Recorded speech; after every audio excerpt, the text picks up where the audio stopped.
Hey folks, Roland Martin here and welcome to my YouTube channel. Hey, today we're at the Headwaters Lake and it's the middle of January.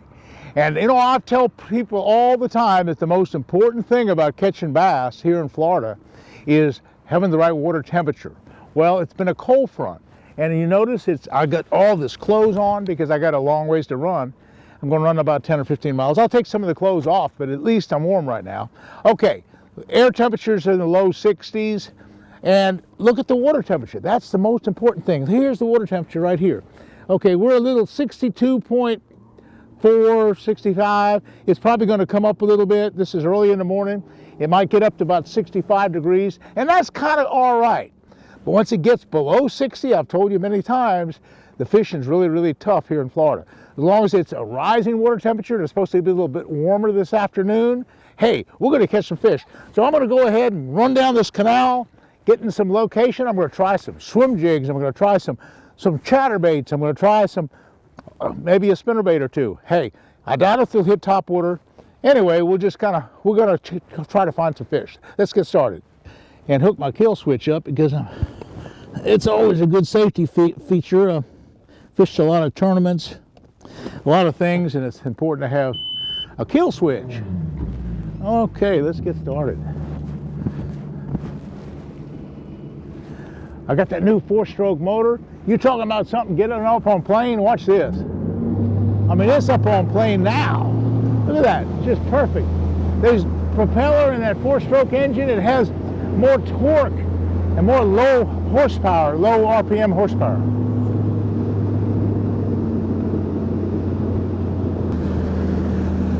Okay, I'm in some hydrilla right now, and I'm gonna, okay, now here, look at how deep it is. There's a big old gravel pit deal right here. Look, it dropped into 20-something feet of water. And look at the fish on the depth finder. Okay, what we're gonna do is we're gonna fish down through here. It's kind of deep, and you notice it's a real deep spot. It's like a gravel pit thing. And there's edges and I'm gonna take my trolling motor and look for the edge of the hydrilla and take either a swim bait or a chatterbait and just kind of work the edges. Okay, that's a good deal. I'm just gonna take the off and see if I can't find a spot. There it is. Okay, I'm going to take a white chatterbait, and that's the 3/8 ounce size. I got some 1/2 ounce ones as well, and I'm going to try to find the edge. The whole key to finding fish on these deep places. Now this is winter time. The water temperature's cold. And so, I'm in the hydrilla right there. Okay, that's hydrilla right there. I hate catching them the first cast. I didn't catch them on the first cast, okay. I'm right to the edge right now, if you notice.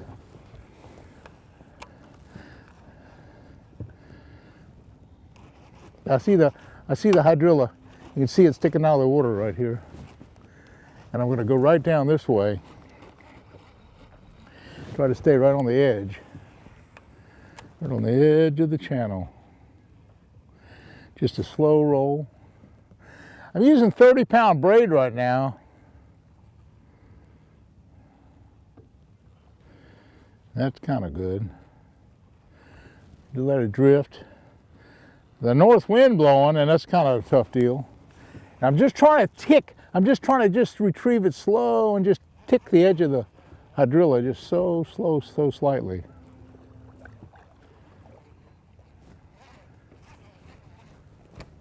There's a point right there. Try that. Try that point. I see that point. This whole gravel pit thing kind of comes down and it opens up and it goes into a channel right here, but there's a point right there. I can get to that. Oh yeah, oh my God, chatterbait time. Chatterbait time. Well, I pulled up to these little islands and I started just fishing the leading edge with this 1/2 ounce white chatterbait. And let's see what we got here. Oh, he got off. He got off. Well, you saw him. A couple pound bass. It's a 1/2 ounce white chatterbait, and I have the Senkos, the little white Senkos tail on. he hit pretty hard. He was right out in front of that little island, and I just threw it. Sometimes there's more than one out there. Now this is cold weather. The water temperature is 61.6. It's a little cool, but he hit hard. He hit good. That's a good sign.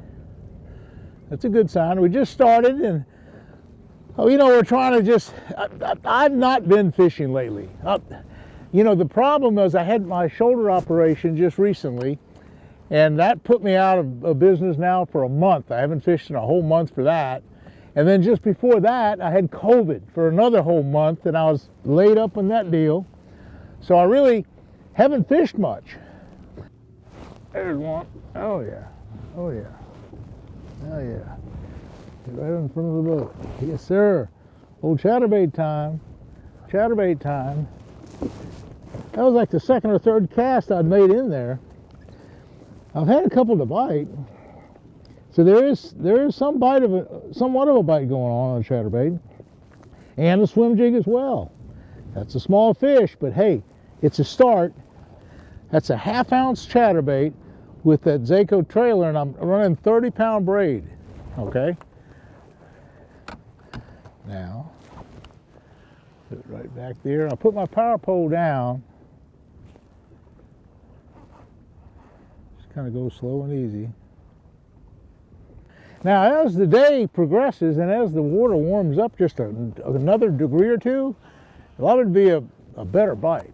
Just after, you know, in the wintertime, people say, what's the best time to come to Florida? Okay, well, the winter months are pretty good, but also the afternoons. The afternoons are sometimes better than the mornings because of the rising water temperatures. And I think that's the key to so much of the good fishing in Florida is having rising water temperature. There's one. I got one. A little one right off the island. The old chatterbait time. There's a definite pattern on the upwind side. That's a couple that I've caught where the wind's blowing in on these little islands here, and I'm throwing real close to the island, and I'm getting a couple bites. And you know, it's just a matter of time to get a big one. But there's an edge here, and it's, you know, fish like the current. They like the wind blowing in. I often fish the windy side of stuff more than the calm side for that simple reason. It's pushing bait in. And that's a couple fish now that have hit on that pattern. And they're small, but maybe, you never know here in Florida when a great big giant's gonna bite. And it could happen just any day. In fact, yesterday, one of my friends in this area caught an 11.5 pounder. It was the biggest bass of his life. He caught it right here, well, close, somewhere in here, not far away, on this white chatterbait. So, I mean, they're monster fish are available.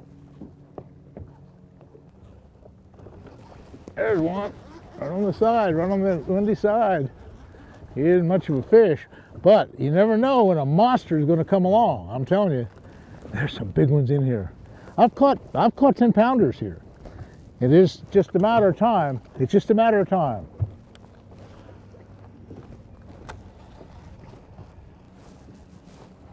There's one. There's one. Yes, sir. Hit out on open water. Oop, oop. He's cold.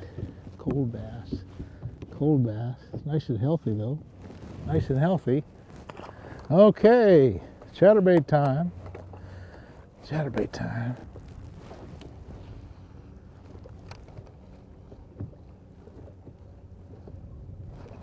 There's one. There's one. A little one. Right off that point. Well, sooner or later, I'm going to get a great big one. I mean, these little 1.5-pound fish aren't meaning anything.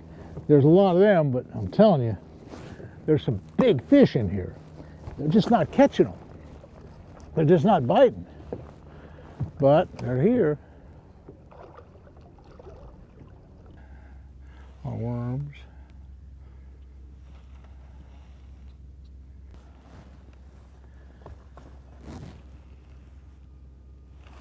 There's one. I got one. Yes, sir. Oh yeah. Wormfish, old Senkos. I tell you, when everything else goes to pot, you can always put a Senkos on, And that's what I did. You know, that's the #1 deal. I don't care how tough it is or how cold it is or how anything it is. If you put, and you're not catching a whole lot of fish, I'm telling you, this Senko is just a deadly deal. And it's just that this is a red watermelon flake, and I'm going to try another spot. Boy, that's good. Hey, they're not hitting much anything else. Maybe they'll hit the Senko. Woo, son. And that's a 3/16 of an ounce weight, and that's a 4/0 EWG hook, and that's that new Gamakatsu. It's a new light wire, but a super strong wire hook. It's a really, really good hook.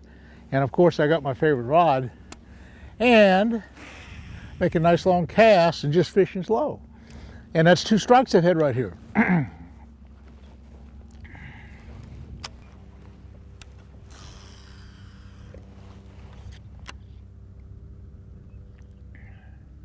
Strike. Oh yeah, there we go. Now we're talking about a big fish. Yes, sir. Now we're talking. Now we're talking, son. Now we're talking. The old Senko trick. The old Senko trick. That's what it took. The old Senko. That's a good one. Now we're talking.